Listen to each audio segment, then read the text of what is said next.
ഇന്ന് ഒരു ഓർമ്മ ദിനമാണ്. ആഗസ്റ്റ് 4. ഒരു നടൻ ഇവിടെ നിന്ന് മറഞ്ഞു പോയതിൻ്റെ 1-ാം വാർഷികം. സോഷ്യൽ മീഡിയ ആഘോഷിക്കില്ല ആ നടനെ. മുഖ്യധാര മാധ്യമങ്ങൾ ആഘോഷിക്കില്ല ആ നടനെ. ആ നടൻ ഒരു കാലത്ത് ചരിത്രമായിരുന്നു. പേര് ഷാനവാസ്. പ്രേംനസീറിൻ്റെ മകൻ ഷാനവാസ്. പ്രേംനസീർ ഒരു കാലത്ത് മലയാള സിനിമയിലെ കിരീടം വയ്ക്കാത്ത രാജാവായിരുന്നു. മലയാള സിനിമയുടെ ഭാഗധേയം നിർണയിച്ചിരുന്ന നടൻ. സത്യൻ മുതൽ ജയറാം വരെയുള്ള, അല്ലെങ്കിൽ തിക്കുറിശി മുതൽ ജയറാം വരെയുള്ള നടന്മാരുമായി അഭിനയിച്ച നടനായിരുന്നു പ്രേംനസീർ. പ്രേംനസീർ കത്തി നിൽക്കുമ്പോൾ ഷാനവാസ് സിനിമയിൽ എത്തി. ബാലചന്ദ്രമേനോൻ സംവിധാനം ചെയ്ത പ്രേമഗീതങ്ങൾ എന്ന ചിത്രത്തിലൂടെയായിരുന്നു ഷാനവാസിൻ്റെ അരങ്ങേറ്റം. പ്രേമഗീതങ്ങൾ വലിയ ഹിറ്റായി മാറി.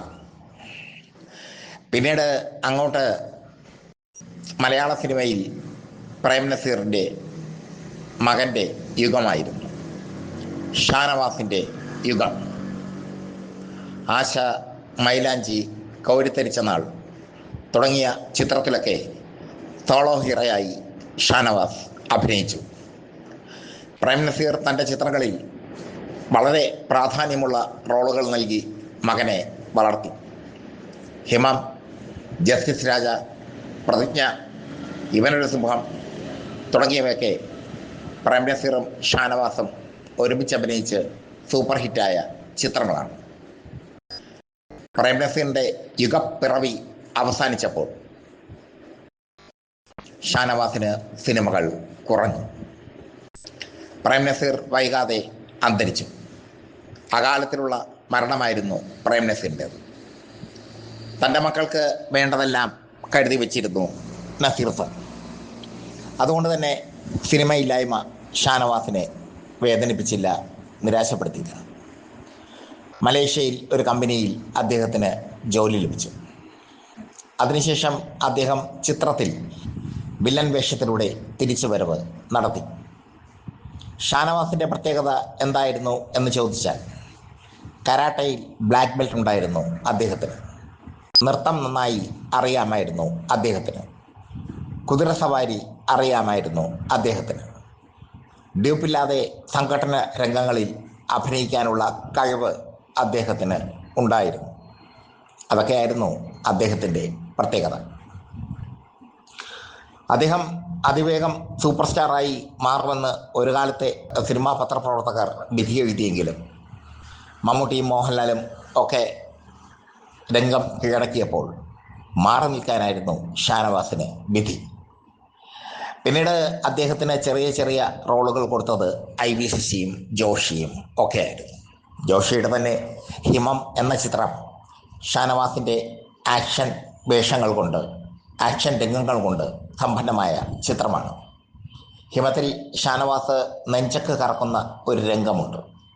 യുവാക്കൾ കയ്യടികളോടെ സ്വീകരിച്ച രംഗം. ഷാനവാസിൻ്റെ അന്ത്യകാലം എങ്ങനെയായിരുന്നു എന്ന് വിശദീകരിക്കുകയാണ് പൊളിറ്റിക്സ് കേരള. ഷാനവാസ് ഒരു പ്രായം കഴിഞ്ഞപ്പോൾ, 45 വയസ്സ് കഴിഞ്ഞപ്പോൾ കടുത്ത ഡയബറ്റിക് രോഗിയായി മാറി. ചിട്ടയല്ലാത്ത ജീവിതക്രമം അദ്ദേഹത്തെ തളർത്തി. അദ്ദേഹം സീരിയലുകളിലൊക്കെ അഭിനയിച്ച് തൻ്റെ അഭിനയ താല്പര്യം നിലനിർത്തി. ഡയബറ്റിക് മൂർച്ഛിച്ചു. അദ്ദേഹം വൈകാതെ വൃക്കരോഗിയായി മാറി. തിരുവനന്തപുരം കോസ്മോ ഹോസ്പിറ്റലിലായിരുന്നു അദ്ദേഹത്തിൻ്റെ ചികിത്സ. ഡയാലിസിസുമായി ഏറെക്കാലം. ഡയബറ്റിക് അദ്ദേഹത്തിൻ്റെ ശരീരത്തെ കാർന്നു നിന്നുകൊണ്ടിരുന്നു. പ്രമേഹത്തിൻ്റെ കാഠിന്യം നിമിത്തം അദ്ദേഹത്തിൻ്റെ 2 കാലുകളും മുറിച്ച് മാറ്റിയ വാർത്ത ഞാനറിഞ്ഞു. ഷാനവാസുമായി 2 തവണ അഭിമുഖം നടത്തേണ്ട ഭാഗ്യം എനിക്ക് ലഭിച്ചിട്ടുണ്ട്. ഷാനവാസിൻ്റെ ചരിത്രം എഴുതാനുള്ള ഭാഗ്യവും എനിക്ക് ലഭിച്ചിട്ടുണ്ട്. സിനിമാ മംഗളത്തിലായിരുന്നു ആ അഭിമുഖങ്ങളും ഷാനവാസിൻ്റെ ചരിത്രവുമൊക്കെ അച്ചടിച്ച് വന്നത്. സിനിമാമംഗളത്തിൽ ഞാനെന്ന് ഓർമ്മയുണ്ടോ എന്നൊരു പങ്ക്തി കൈകാര്യം ചെയ്തിരുന്നു. അതിൽ ഷാനവാസിന് ഞാൻ കൊടുത്ത ടൈറ്റിൽ രാജാവിൻ്റെ മകൻ എന്നായിരുന്നു. എന്നെ നമ്പർ തേടി പിടിച്ച് ഷാനവാസ് എന്നെ വിളിക്കുകയും ഒരുപാട് സമയം സംസാരിക്കുകയും ചെയ്തു. പ്രേം നസീറിനെ ഷാനവാസ് വിളിച്ചിരുന്നത് ഡാഡി എന്നായിരുന്നു. ഡാഡിയും താനുമായി അഭിനയിച്ച പടങ്ങളുടെ രസകരമായ വസ്തുതകളും അവയുടെ വിജയവും ഒക്കെ ഷാനവാസ് എന്നോട് പറഞ്ഞു.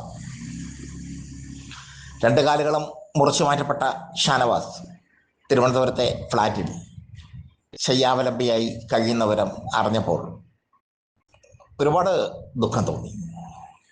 വളരെ ദയനീയമായിരുന്നു അദ്ദേഹത്തിൻ്റെ മരണം. ഷാനവാസ് ഒരു കാലത്ത് തമിഴ്നാട്ടിൽ തരംഗം സൃഷ്ടിച്ചിരുന്നു. പ്രേം നസീറിൻ്റെ മകനെന്ന പേരിൽ അദ്ദേഹത്തിന് ഒരുപാട് സൗഹൃദങ്ങൾ ഉണ്ടായിരുന്നു. ശിവാജി ഗണേശൻ്റെ മകൻ പ്രഭുവും മുത്തുരാമൻ്റെ മകൻ കാർത്തികും പിന്നീട് അവരെല്ലാം വലിയ താരങ്ങളായി മാറി. അവരൊക്കെ ഷാനവാസിൻ്റെ സുഹൃത്തുക്കളായിരുന്നു.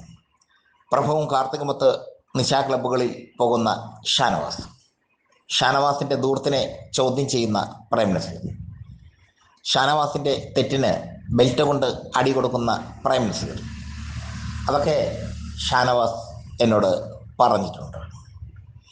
ഷാനവാസിൻ്റെ 1-ാം ഓർമ്മ ദിനമാണ് ഇന്ന്. അദ്ദേഹം മരിച്ചിട്ട് 1 വർഷം തികയുന്നു. ഷാനവാസിന് പിഴച്ചത് എവിടെയാണ്? സ്വന്തമായി ഒരു നിലനിൽപ്പ് ഷാനവാസ് തേടിയില്ല എന്നുള്ളതാണ് യാഥാർത്ഥ്യം. സ്വന്തമായി ഒരു നിലനിൽപ്പിലേക്ക് അല്ലെങ്കിൽ സ്വന്തമായി വ്യത്യസ്തമായ കഥാപാത്രങ്ങൾ തേടാൻ ഷാനവാസ് തയ്യാറായില്ല. പ്രേമഗീതങ്ങളിൽ അബ്നോർമലായ ഒരു യുവാവിനെയാണ് ഷാനവാസ് അവതരിപ്പിച്ചത്. ബാലേന്ദ്രമേനോന്റെ തന്നെ പ്രശ്നം ഗുരുതരം എന്ന ചിത്രത്തിൽ തികച്ചും വ്യത്യസ്തനായ ഒരു റൊമാൻറ്റിക് ഹീറോയെ ഷാനവാസ് അവതരിപ്പിച്ചു. പക്ഷേ അദ്ദേഹത്തിന് വ്യത്യസ്തമായ വേഷങ്ങൾ കൊടുക്കാൻ അന്നത്തെ സംവിധായകർ തയ്യാറായില്ല എന്നുള്ളതാണ് യാഥാർത്ഥ്യം. അവിടെയാണ് ഷാനവാസ് പരാജയപ്പെട്ടത്. പ്രേം നസീറിൻ്റെ തളലിൽ ഷാനവാസ് നിന്നു. പ്രേം നസീർ എന്ന മഹാവൃക്ഷം തകർന്നപ്പോൾ ആ മഹാവൃക്ഷത്തിൻ്റെ ചില്ലകളിൽ ഇലകൾ കൊഴിഞ്ഞപ്പോൾ ഷാനവാസിന് സുരക്ഷിതത്വം കൊടുക്കാൻ അല്ലെങ്കിൽ ഷാനവാസിന് സംരക്ഷണം കൊടുക്കാൻ ആരും തയ്യാറായില്ല, ഐ വി ശശിയും ജോഷിയും ഒഴിച്ച്. പിന്നീട് ചില ചിത്രങ്ങളിൽ KS ഗോപാലകൃഷ്ണൻ്റെയും പി ചന്ദ്രകുമാറിൻ്റെയും ഒക്കെ ചിത്രങ്ങളിൽ ഷാനവാസിനെ കണ്ടു. ഷാനവാസിൻ്റെ മരണം ദുരന്തമായിരുന്നു. 2 കാലുകളും മുറിച്ചു മാറ്റപ്പെട്ട് വീൽ ചെയറിലായിരുന്നു ഷാനവാസ്. അദ്ദേഹം മരിച്ചപ്പോൾ പൊട്ടിക്കരഞ്ഞത് അദ്ദേഹത്തിൻ്റെ സമകാലികനായ നടൻ ജോസ് മാത്രമായിരുന്നു എന്നത് ചരിത്രത്തിൻ്റെ വൈരുദ്ധ്യം. മമ്മൂട്ടിയും മോഹൻലാലും ഒന്നും അനുശോചന സന്ദേശങ്ങൾ അയച്ചില്ല. പത്രങ്ങൾ വലിയ തലക്കെട്ടുകൾ നിരത്തിയില്ല. രാജാവിൻ്റെ മകൻ അങ്ങനെ മടങ്ങി. രാജാവിൻ്റെ മകൻ്റെ 1-ാം ചരമവാർഷികം. അതിന് പൊളിറ്റിക്സ് കേരളയുടെ കണ്ണീർ പ്രണാമം.